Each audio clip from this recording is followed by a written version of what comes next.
राष्ट्रपिता महात्मा गांधी व लाल बहादुर शास्त्री हिंदुस्तान की दो ऐसी सादगी की महान विभूतियां थी जिन्हें देश कभी भुला नहीं सकता। इन दोनों महान विभूतियों के जन्मदिन पर उन्हें शत शत नमन। यह कहना है सहकारिता मंत्री डॉक्टर बनवारी लाल का, जो आज रेवाड़ी में राष्ट्रपिता महात्मा गांधी और लाल बहादुर शास्त्री के जन्मदिन पर उन्हें माल्यार्पण करने के बाद पत्रकारों से बात कर रहे थे। डॉक्टर बनवारी लाल ने कहा, राष्ट्रपिता महात्मा गांधी ने जिस स्वच्छ भारत का सपना देखा था, उसी सपने को साकार करने के उद्देश्य से देश के प्रधानमंत्री और प्रदेश के मुखिया मनोहर लाल खट्टर के कुशल नेतृत्व में आज 2 अक्टूबर से 17 अक्टूबर तक स्वच्छता पखवाड़ा प्रदेश भर में मनाया जा रहा है।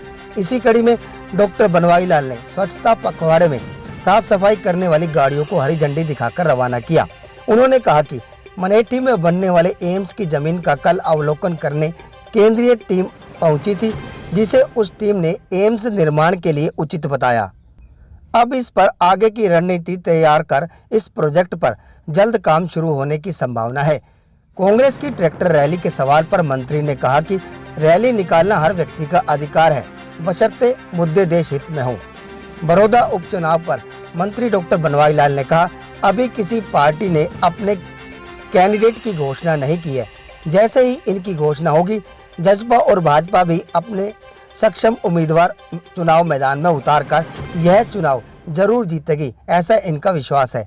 इस मौके पर जिला उपायुक्त यशेंद्र सिंह ने भी दोनों महान विभूतियों को अपने श्रद्धा सुमन अर्पित किए। देश के अंदर 2 महापुरुषों ने जन्म लिया, महात्मा गांधी जी, जो कि बाद में राष्ट्रपिता के नाम से जाने गए। दूसरे हमारे पूर्व प्रधानमंत्री स्वर्गीय लाल बहादुर शास्त्री जी, दोनों ही सादगी के प्रतीक थे और सादगी जीवन था उनका और उच्च विचार थे। और उन्होंने जो सपना जो स्वच्छ भारत का लिया था महात्मा गांधी जी ने, उसी पर चलते हुए आज नरेंद्र भाई मोदी जो हमारे देश के प्रधानमंत्री हैं, उन्होंने स्वच्छ भारत मिशन की शुरुआत की हुई है और उसी के तहत आज पूरे देश में स्वच्छता का अभियान चलाया जा रहा है। और जो हमारा सॉलिड वेस्ट मैनेजमेंट है या लिक्विड वेस्ट मैनेजमेंट है, उस पर भी काम किया जा रहा है। और आगे हम इस स्वच्छता पर ज़्यादा ध्यान देंगे, क्योंकि स्वच्छता हमारे जीवन का एक अहम अंग है। अगर हम साफ़ सुथरे रहेंगे तो हमारे बीमारियां कम होंगी, और बीमारियां कम होंगी तो हम स्वस्थ रहेंगे, और स्वस्थ आदमी ही विकास कर सकता है, स्वस्थ देश ही विकास कर सकता है। तो ये एक बहुत अहम कड़ी है। कल केंद्रीय टीम आई थी एम्स को लेकर, आपसे भी बातचीत हुई, क्या कुछ निकला उसमें?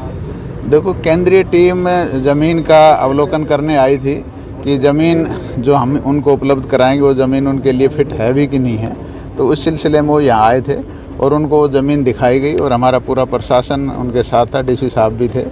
और जो टीम थी उसने वो ज़मीन देखने के बाद संतुष्टि जाहिर की है कि ये ज़मीन फिट है और इस पर हम आगे काम कर सकते हैं, और अब आगे उस पर कार्रवाई चलेगी। कांग्रेस जो है ट्रैक्टर रैली कर रही है, इसको आमने सामने हो रहे हैं, विज साहब कह रहे हैं कि हम यहाँ करने नहीं देंगे, क्या कुछ है? देखो, रैली करना हर आदमी का अधिकार है, लेकिन रैली किसी मुद्दे पे की जाए तो अच्छा है। अब जैसे कह रहे थे कि भाई मंडियाँ नहीं रहेंगी, एमएसपी रेट नहीं रहेगा, तो अब आपके सामने मंडियाँ भी हैं, बाजरा बिक रहा है, एमएसपी के रेट पर ख़रीदा जा रहा है। तो जो उनकी झूठ की राजनीति है उस पर बात की जाती है, अदरवाइज तो प्रदर्शन करने के लिए कौन रोक सकता है। बड़ौदा उपचुनाव को लेकर क्या कुछ प्रतिक्रिया है? देखो, बड़ौदा उपचुनाव हर पार्टी जीतने के लिए चुनाव लड़ती है, और अभी कैंडिडेट्स का सिलेक्शन किसी भी पार्टी ने किया नहीं है।